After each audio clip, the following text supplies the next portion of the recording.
السلام علیکم ورحمۃ اللہ وبرکاتہ۔ عزیز ناظرین، یہ فعل مضارع آپ کے سامنے وائٹ بورڈ پر لکھا ہوا ہے اور میں نے اس کے 10 مختلف ترجمے کیے ہیں۔ تو عامل کے بدلنے سے فعل مضارع کے ترجمے میں تبدیلی واقع ہوتی ہے۔ تو ہماری قرآن کلاس میں ایک اسٹوڈنٹ بہت کنفیوز تھا کہ سر آپ کبھی فعل مضارع کا یہ ترجمہ کر دیتے ہیں، کبھی وہ کر دیتے ہیں، تو یہ کیا وجہ ہے؟ تو میں نے اس کے مختلف عوامل کے پیش نظر اس کے ترجمے کاؤنٹ کرنا شروع کیے، اس کی مختلف شکلوں کو، صیغوں کو، تو وہ تقریباً 10 کے قریب بن گئے۔ تو میں نے سوچا کہ آپ کے ساتھ بھی یہ شیئر کرتا ہوں تاکہ جو قرآن کے اسٹوڈنٹس ہیں یہ ان کے لیے بھی مفید ثابت ہو۔ تو آئیے دیکھتے ہیں کہ عامل کے بدلنے سے فعل مضارع کے ترجمے میں کیا تبدیلی واقع ہوتی ہے۔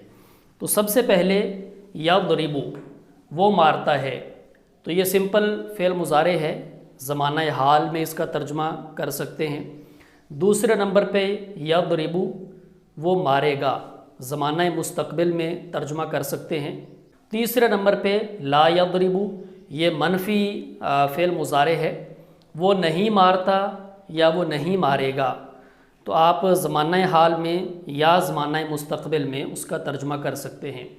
چوتھے نمبر پہ لن یضرب، وہ ہرگز نہیں مارے گا، تو یہ زمانہ مستقبل میں اس کا ترجمہ ہوتا ہے اور اس میں تاکید ہوتی ہے، منفی ترجمہ کرتے ہیں اور تاکید کے ساتھ کہ وہ ہرگز نہیں مارے گا۔ پانچویں نمبر پہ لم یضرب، اس نے نہیں مارا، تو یہ ماضی منفی میں اس کا ترجمہ کر رہے ہیں، تو یہ لم کی وجہ سے فعل مضارع جو ہے یہ ماضی منفی کے معنی میں ہو جاتا ہے۔ چھٹے نمبر پہ ہے لما یضرب، اس نے ابھی تک نہیں مارا، تو یہ بھی ماضی منفی ہے لیکن اس میں نفی زمانہ حال تک کی جا رہی ہے، موجودہ زمانے تک، کہ اس نے ابھی تک نہیں مارا۔ ساتویں نمبر پہ سیضرب، وہ ان قریب مارے گا، تو یہ مستقبل قریب کے لیے عام طور پہ آتا ہے۔ اور آٹھویں نمبر پہ سوف یضرب، وہ ان قریب مارے گا، تو یہ بھی عام طور پہ مستقبل بعید کے لیے آتا ہے۔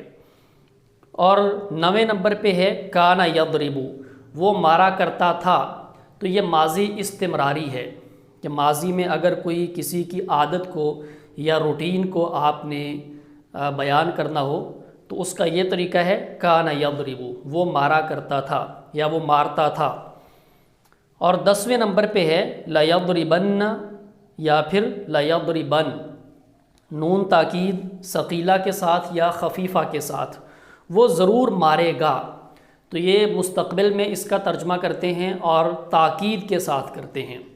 تو یہ 10 مختلف شکلیں بن سکتی ہیں فعل مضارع کی عامل کے بدلنے سے۔